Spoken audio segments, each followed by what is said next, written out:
on va amorcer.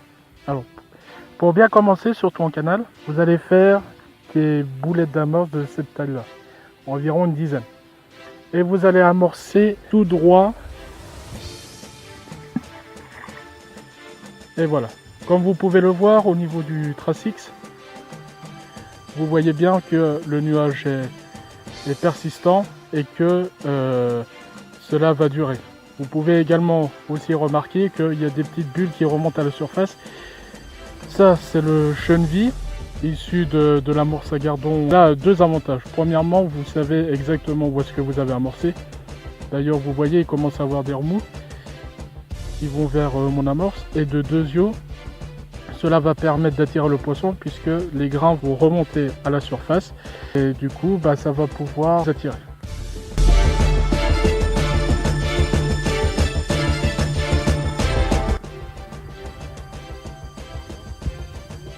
Et vous avez mis vos astuces, vous mettez de l'amorce dessus, vous attendez un peu que ça s'apprenne et vous les retirez. On va commencer à pêcher, donc ça veut dire que le poisson il aspire. Là, vous voyez, on sent bien les coups de tête. Ah, c'est un petit gardon. Vous voyez, c'est vraiment des beaux poissons. Vous entendez comment c'est calme. Vous voyez le... Oh.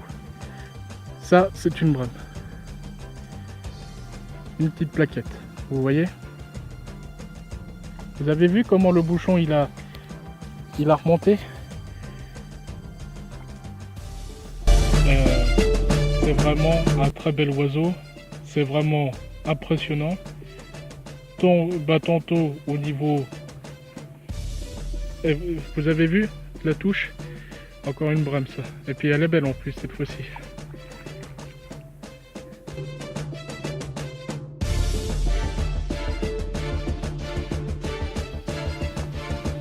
Alors,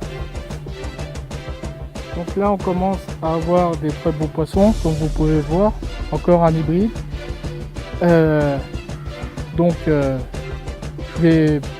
Oui, j'arrive.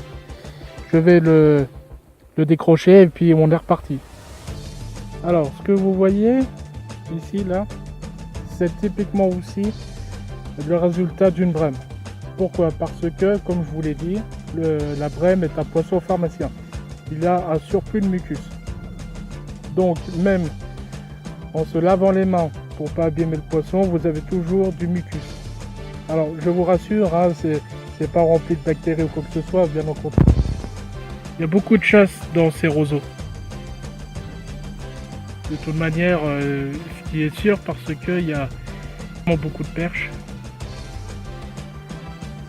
D'ailleurs, j'essayerai bien après le souper.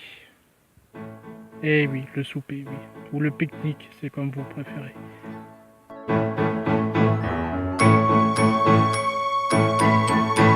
Alors, au pique-nique, j'ai prévu des sandwichs au poulet et une salade au poulet. Donc voilà. Allez, santé, hein.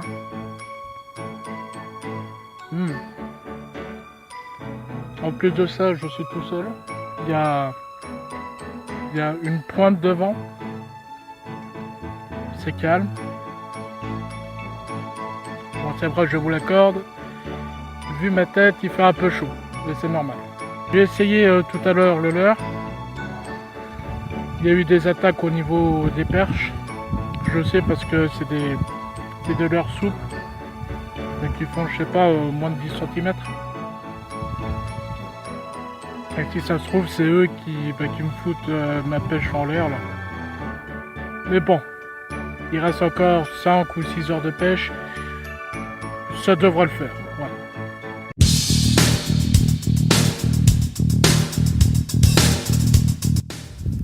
Je viens d'avoir une énorme touche. Oh là là, c'est un gros spécimen, ça c'est clair et certain. Parce que déjà je le sens au niveau de mon poignet. Ça doit être une belle brème. Ça tire vers le fond. Ça tire.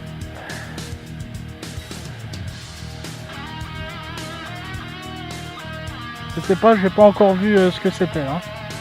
Ouais, c'est une belle brème. J'ai vu les reflets au bord de l'eau là. Regardez-moi ça. Regardez comme elle est belle. Il y a encore du jus, hein. Ça c'est moi qui vous le dis. Ah!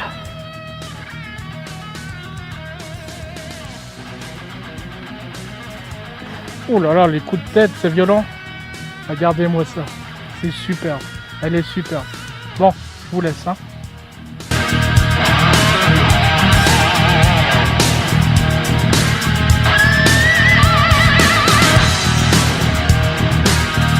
Alors là, je sais pas ce qu'il y a eu, mes amis, mais il y a quelque chose d'énorme, et je pèse mes mots. Il y a quelque chose d'énorme qui vient de me tirer là. Alors, je sais pas ce que c'était vraiment énorme. Même, même la gamme a fait comme ça, alors que c'est une canne télescopique, et puis ça m'a coupé net. Hein. Donc je vais changer de bas de ligne. En tout cas, c'est bon signe.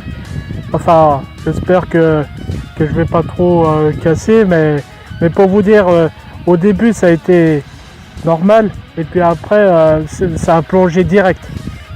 Et il m'a fallu les deux mains pour tenir la canne. Je sais pas ce que c'était, peut-être un petit sciure, je sais pas, mais en tout cas le résultat est là. Hein.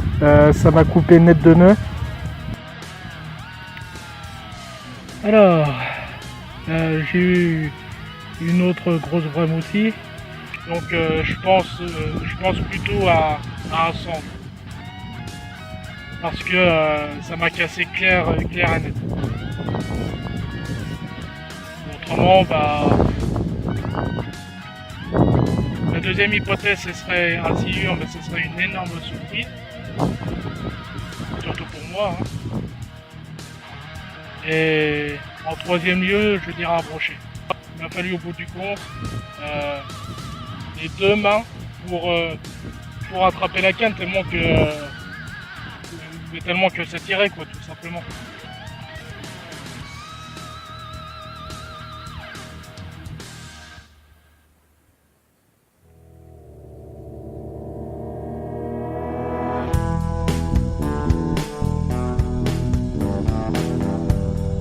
Alors, un deuxième beau spécimen. Je l'ai pas encore vu, mais ça tire fort. Hein. Ouf. On les sent clairement, les coups de tête. Hein. Ça doit être une belle brème encore. Je dirais à vue de nez 40 cm, même un peu plus. Alors pourquoi les coups de tête? Tout simplement parce que les brèmes, ce sont des poissons de fond, et lorsque ils sont près de la surface de l'eau, ils sont éblouis, donc ils disent non, pitié, de la lumière, je suis un vampire. Ouais, un beau spécimen. Bon, je dois vous laisser. Et le milan noir est un oiseau migrateur. C'est-à-dire comme les cigognes. Vous avez vu la touche? Alors, une petite plaquette.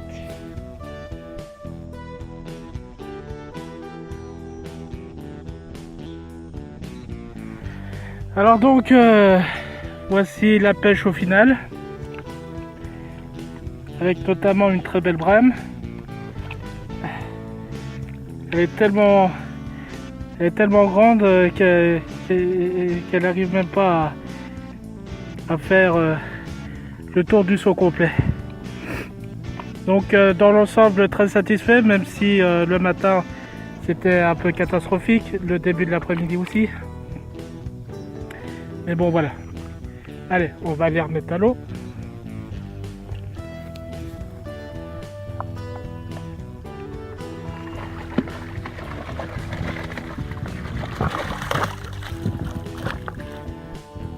Et voilà.